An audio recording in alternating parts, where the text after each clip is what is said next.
माहिन पुट हेठि छो वेठी मथे वेह न। ॾिस मां तुंहिंजे लाइ चांहि खणी आहियां, ॿ ढुक पी वठ। मम्मा मूंखे कंहिं बि शइ जी ज़रूरत कोन्हे का।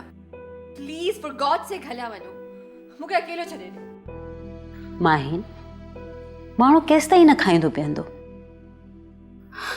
खाधे सां कहिड़ो जहिड़ो। बसि तूं इहा ॻाल्हि सम्झी वठ। न मम्मा, पापा मुंहिंजी ऐं पंहिंजे रिश्ते जे विच में विथी विझी छॾी आहे। मां कॾहिं बि न सोचियो मम्मा त पापा मूं ते हथु खणंदो, ईअं कंदो मूंसां। तूं ई हुनखे मजबूर कयो माहिन। तूं पंहिंजे पापा खे यासिर जे बारे में पहिरीं ई ॿुधाए छॾी हा। हू असांजा सॼण न आहिनि, उन्हनि हमेशह असां सां दगा कई आहे। हीअं न आहे मम्मा, इहा दगा वारी अव्हां जी सोच आहे, हुननि जी न आहे। हुननि खे तव्हां कॾहिं बि न आहे ॿुधियो मम्मा त असल में मामिलो छा आहे। हुननि खे पंहिंजी सफ़ाई ॾियण जो मौक़ो त ॾियो मम्मा, पर न अव्हां हुननि खे ॾोही करार ॾेई फ़ैसिलो ॿुधाए छॾियो।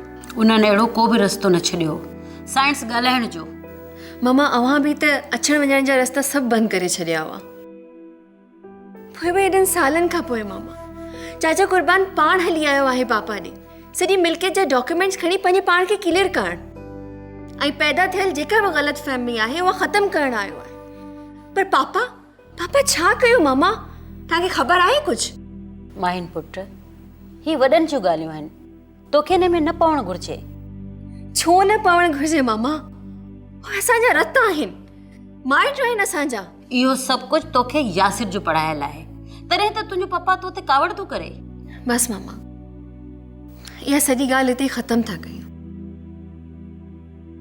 तव्हां मूंखे सिर्फ़ु एतिरो ॿुधायो त तव्हां कॾहिं हुन पासे बीह करे सोचियो आहे त शायदि को रस्तो निकिरी अचे। माहिन उथ ॾाई थी, मथे वे चांहि पी वठ। तुंहिंजो पापा अचण वारो आहे, मां उन सां ॻाल्हाए उनखे राज़ी करे परचाए वठी ईंदसि। बसि प्लीज़ तूं पंहिंजो बिहेवियर चेंज कर। उथ ॾाई थी, मथे थी वे, उथ। शाबाश मुंहिंजी धीअ आई न, गुड गर्ल। ऐं ही वठ थोरो चांहि पी रिलैक्स थी वञ। ऐं ॿुध, मां वञा थी, तुंहिंजो पापा अचण वारो आहे, मां उनखे परचाए वठी थी अचांसि। पर प्लीज़ तूं पंहिंजो बिहेवियर चेंज कर।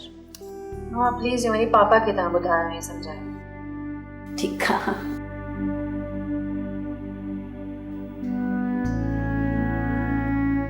सब्सक्राइब कयो असांजो official YouTube channel Singh TV HD drama ऐं वधीक अपडेट लाइ बेल आइकन खे क्लिक करियो।